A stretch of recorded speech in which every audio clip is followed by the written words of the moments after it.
여러분 안녕하세요. 프레드릭 제1감리교회 박혜령 목사입니다. 새해가 된 지 이제 2주가 지났습니다. 여러분 새해 소망, 새해 다짐들을 잘 시작하셨나요? 작심삼일이라는 말이 있죠. 근데 누가 그러더라고요.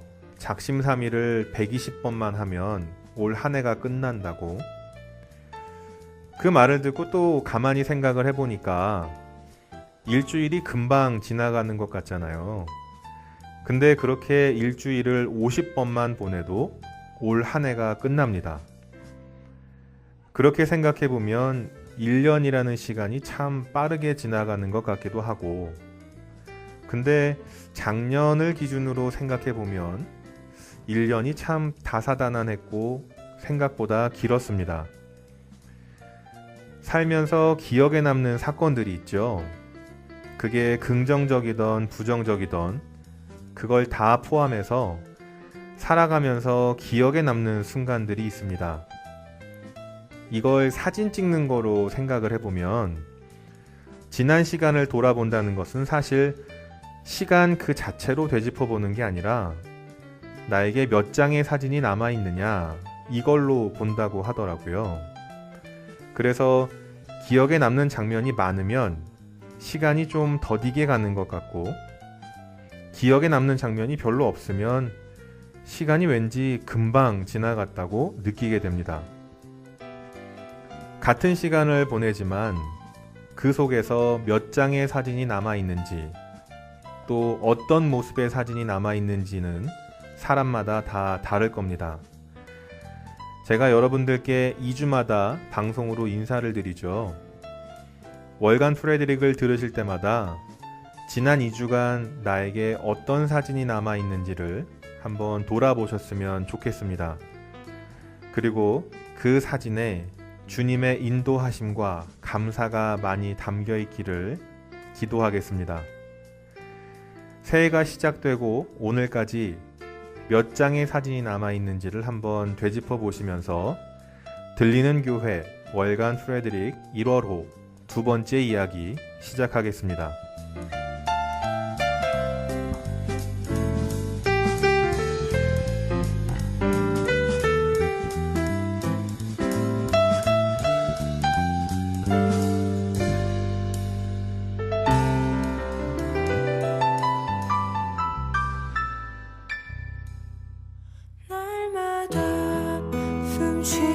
순간마다 내 앞에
주시도다.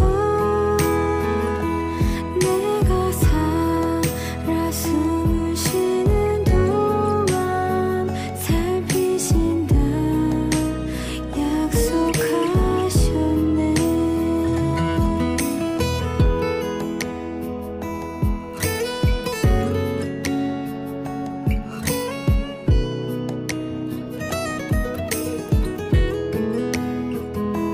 내가 살아 숨을 쉬는 동안 살피신다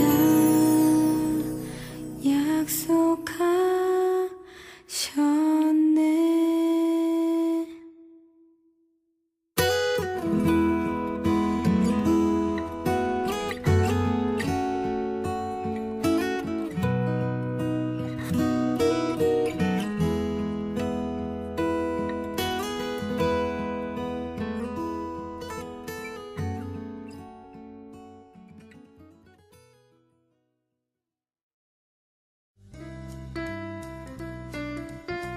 잠깐 청취 방법에 대한 안내 말씀을 드리겠습니다.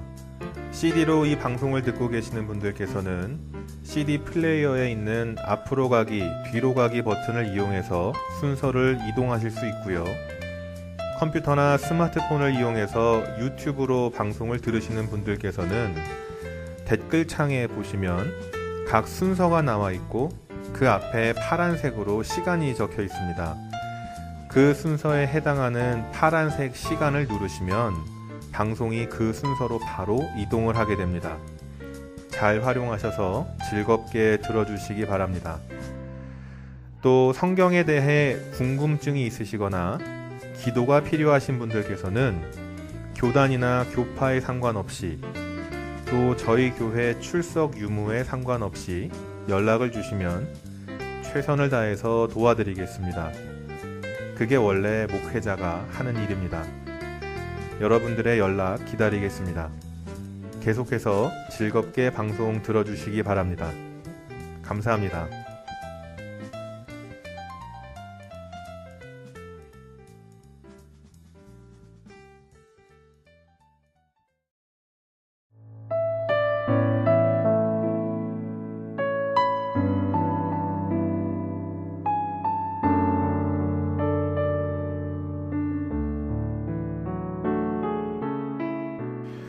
그때는 그때의 아름다움을 모른다. 박우현. 20대에는 서른이 두려웠다. 서른이 되면 죽는 줄 알았다. 이윽고 서른이 되었고 싱겁게 난 살아있었다. 마흔이 되니 그때가 그리 아름다운 나이였다. 30대에는 마흔이 무서웠다. 마흔이 되면 세상이 끝나는 줄 알았다. 이윽고 마흔이 되었고 난 슬프게 멀쩡했다. 쉰이 되니 그때가 그리 아름다운 나이였다. 예순이 되면 쉰이 그러리라. 일흔이 되면 예순이 그러리라. 죽음 앞에서 모든 그때는 절정이다. 모든 나이는 아름답다. 다만 그때는 그때의 아름다움을 모를 뿐이다.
요한복음 4장에 보면 예수님께서 사마리아에 있는 수가라고 하는 동네를 들리게 되십니다.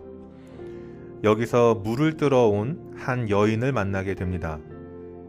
그래서 이 여인을 흔히 수가성의 여인 또는 우물가의 여인이라고 표현을 합니다. 이 여인이 물을 뜨러 몇 시에 왔느냐? 낮 12시에 왔어요. 여기는 사막 기후입니다.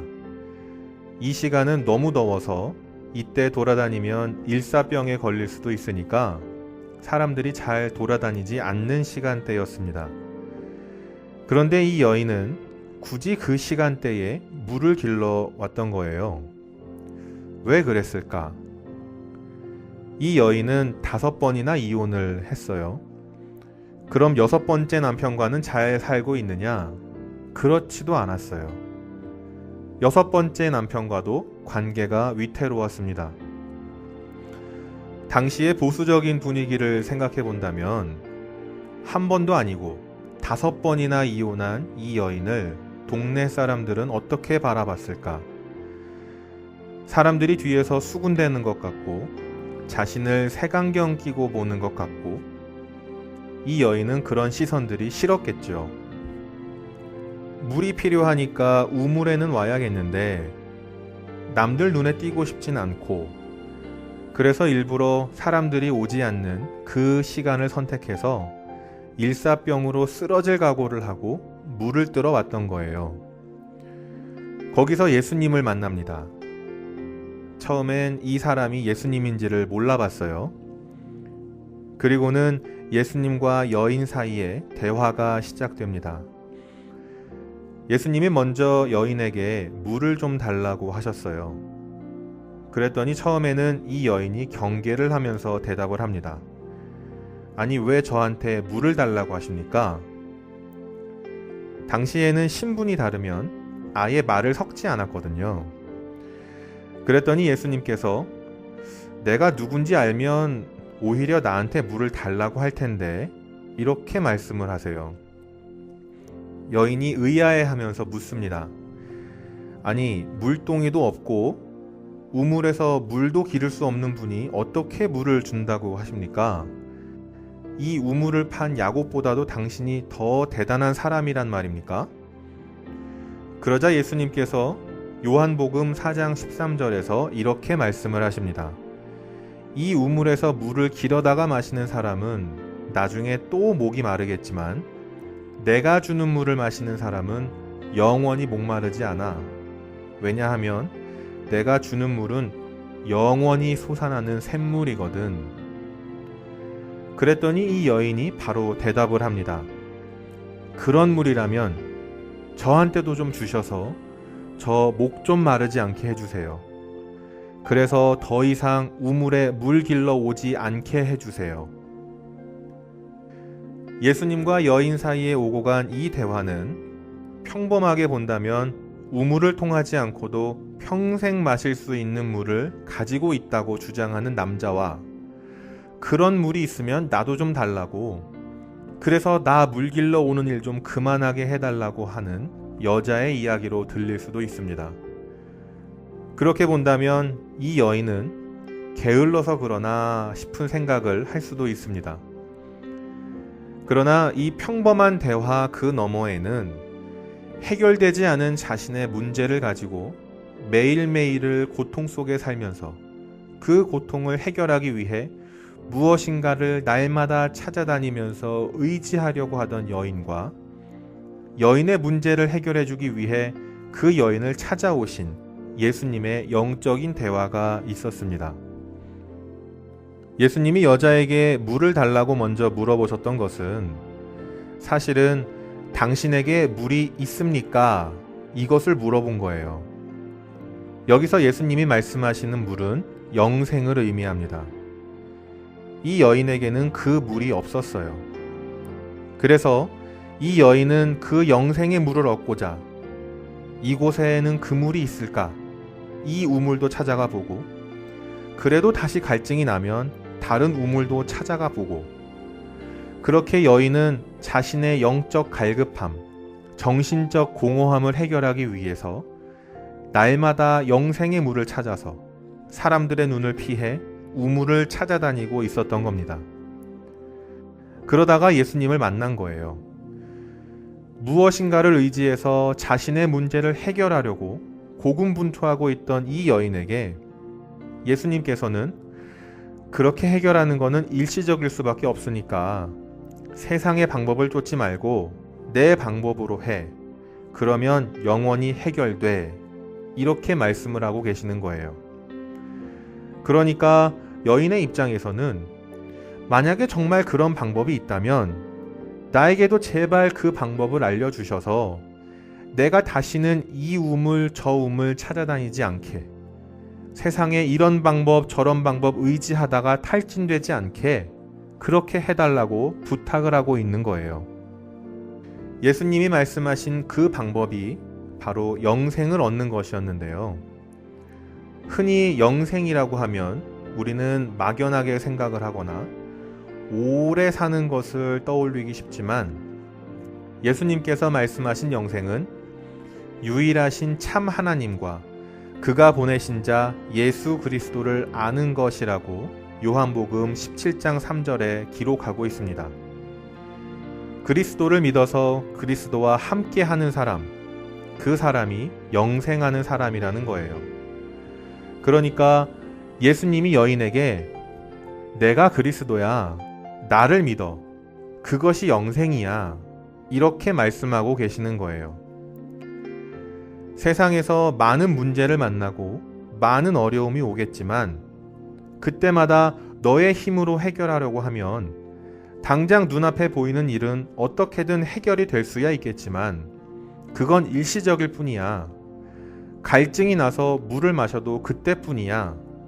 곧 다시 목말라져. 그러나 그리스도를 믿으면 목이 마르지 않아. 왜냐하면 목이 마를 때마다 그리스도가 항상 솟아나는 샘물을 주시거든. 이 말씀을 하시는 거예요. 예수님을 믿으면 이 세상에서 전혀 문제가 없느냐? 그렇지 않다. 문제는 늘 찾아온다. 하지만 문제를 만나겠지만 그때마다 주님께서 해결해 주신다. 이게 포인트예요. 이와 같은 내용의 말씀을 신명기 11장에서는 너희가 물이 없는 땅에서 농사를 짓겠지만 내가 그때마다 이른 비와 늦은 비를 줘서 너희들의 수확을 책임지겠다. 이렇게 말씀을 하셨고 히브리서 4장에서는 너희가 때를 따라 돕는 은혜를 얻기 위해 담대히 나아가라. 이렇게 말씀을 하셨습니다. 한국을 떠나서 미국에 정착을 할 때 대부분의 분들이 큰 기대를 가지고 오셨겠지만 언어적으로, 문화적으로 오는 어려움들 또는 가정에서, 직장에서, 학교에서 오는 어려움들 때문에 마음이 어려운 분들이 많으실 줄로 압니다. 마음을 다잡고 나름의 해결책을 마련하더라도 갑자기 여기저기서 튀어나오는 변수들 때문에 그 해결책이 물거품이 될 때도 많이 있을 줄로 압니다. 이 상황에서 포인트는 나에게 몇 개의 문제가 있느냐, 또 몇 개의 해결책이 있느냐가 아니라 내가 그리스도를 아느냐입니다. 그 영생이 나에게 있느냐, 이걸 스스로에게 물어봐야 합니다. 그리스도를 아는 것은 예배 출석률, 기도의 횟수, 헌금의 액수와 별개일 수 있습니다. 나를 괴롭히는 문제들 앞에서 이 문제를 내 안에 계시는 그리스도가 해결하신다는 믿음이 필요합니다. 혹시 그 확신이 없으시다면 그 확신을 갖기 위해 또 뭔가의 방법을 찾아다니지 마시고 수가성의 여인이 했던 것처럼 그저 있는 모습 그대로 주님께 고백하시기를 바랍니다. 주님, 제게도 그 영생의 물을 주셔서 내 삶이 갈급하지 않게 하시고 다른 방법을 찾지 말게 하여 주옵소서. 그러면 주님이 하십니다. 요한복음 4장 6절에서 7절을 읽어보면 예수님이 수가성 우물에 우연히 들리신 것처럼 보이고 마침 우물에 왔던 이 여인이 예수님을 만난 것처럼 보입니다. 여인의 입장에서는 자신이 이 우물 저 우물을 찾아다니다가 마침내 영생을 주시는 예수님을 찾았다고 생각할 수도 있겠지만, 사실 예수님은 그 여인의 가정사도 다 알고 계셨고 그 여인의 문제도 다 알고 계셨습니다. 그 여인의 문제를 해결해 주시기 위해서 의도적으로 그 우물가에 그 여인이 오는 시간을 맞춰서 찾아오셨던 겁니다. 그 주님은 우리에게도 그렇게 역사하십니다. 주님의 역사에 우연은 없습니다. 저와 여러분의 삶에서 필요를 아시고 정확한 때에 영생의 물을 공급하시는 그 주님을 기대하는 1월이 되기를 축원합니다. 우리 함께 기도하겠습니다. 주님, 저희들에게 찾아와 주시고 저희들에게 역사하여 주시고 저희 속에서 날마다 샘솟는 물을 공급해 주심에 감사드립니다. 우리가 어려움을 만날 때마다 그 어려움을 해결하기 위해서 이 우물 저 우물을 찾아다니는 것이 아니라 내 안에서 공급해 주시는 주님의 그 영생을 통해 문제를 해결하도록 하여 주시고, 주님이 주시는 그 영원한 샘물로 인해 만족하는 삶을 살 수 있도록 인도하여 주시옵소서. 모든 말씀을 예수님의 이름으로 기도드립니다. 아멘.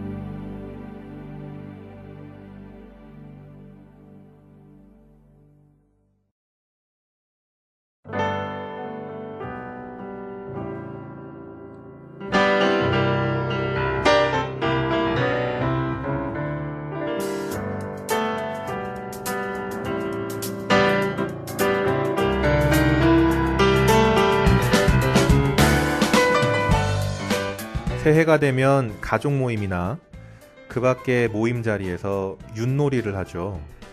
저도 얼마 전에 한 모임에서 윷놀이를 하고 왔습니다. 윷놀이를 할 때마다 제가 참 신기하다, 참 재미있다 생각되는 게, 본인 차례가 오면 내가 지금 뭐 던져야 돼? 하고 물어보는 분들이 꼭 계세요. 그렇지 않나요? 한국이든 미국이든 서울이든 부산이든 가족이든 친구든 어느 지역에서 누구와 하든지 항상 윷놀이를 할 때마다 지금 뭐 나오면 잡는 거야? 걸? 알았어. 내가 걸 던진다. 걸이다! 하면서 윷을 던지시는 분들이 꼭 계세요. 그러면 진짜 걸이 나올 때가 있어요. 그러면 환호성 치고 난리가 나죠. 근데 대부분의 경우에는 내가 마음먹은 대로 윷이 나오지 않습니다. 우리 삶을 윷놀이로 생각을 해보면 나보다 저만치 앞서가는 상대방의 말 때문에 조급해질 때도 있고, 뒤에서 내 말을 잡으러 오는 것 같아서 긴장될 때도 있고, 전혀 기대하지 않았는데 모랑 윷이 연달아 두세 번 나올 때도 있고, 근데 진짜 결정적인 순간에는 오히려 낙이 나올 때도 있고, 말 3개를 얻고 잘 가고 있는데 상대방이 갑자기 백도를 던져서 잡히기도 합니다. 내가 원하는 것을 머릿속에 그려보지만 뜻대로 안 되는 경우가 많이 있습니다. 예수님을 잘 믿으면 주님이 내 인생의 윷놀이에서 말판에 말을 잘 놔주실 거라는 기대를 하게 됩니다. 그러다가 말이 잡히고 낙이 나오면 괜히 원망스럽죠. 하지만 사실 주님이 말판을 놔주시는 게 아니라 그 윷과 말판 자체가 주님 겁니다. 윷놀이를 하는 동안은 치열하겠지만 어떤 결과가 나와도 결국 주님이 시작하시고 주님이 끝내십니다. 그러니 윷놀이를 열심히 하시되 부담은 조금 내려놓으셔도 됩니다. 혹시 윷놀이가 좀 재미없다 싶으실 때는 제게 연락 주시면 아주 흔쾌한 마음으로 커피 한 잔 대접하겠습니다. 지금까지 프레드릭 제일감리교회 박혜령 목사였습니다. 주님 한 분으로 충분한 1월 보내시고 저는 2월 1일에 다시 인사드리겠습니다. 들어주셔서 감사합니다.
세상의 유혹 시험이 내게 몰려올 때 나의 힘으론 그것들 모두 이길 수 없네.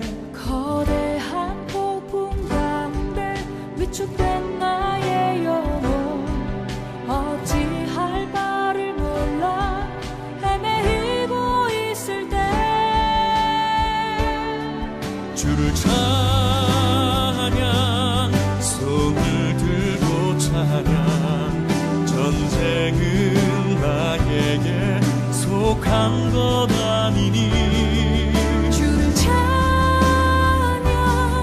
손을 들고 찬양 전쟁은 하나님께 속한 것이니 거짓과 속임수로 가득 찬 세상에서 어디로 갈지 몰라 머뭇거리고 있네. 공중의 권세 잡은 자 지금도 우리들을 실패와 절망으로 넘어뜨리려 하네. 주위를 둘러보면 아무도 없는 듯 믿음의 눈을 뜨면 보이는 분 계시네. 지금도 내 안에서 역사하고 계시는 사망과 어둠의 권세 물리치신 예수님 주를 찬양 손을 들고 찬양 전쟁은 나에게 속한 것 아니니 주를 찬양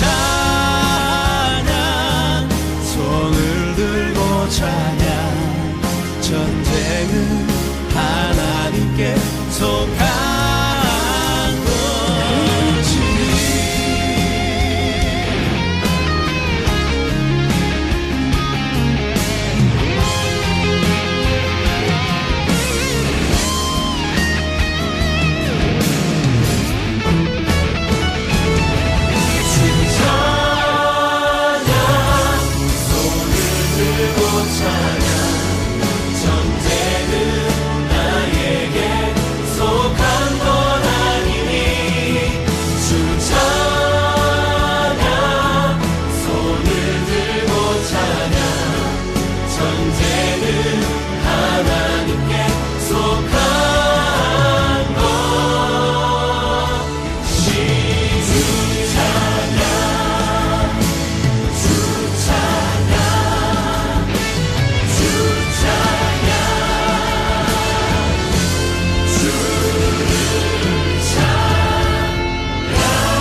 품 안에서 함께 같이 노래하도록 하겠습니다. 하나님의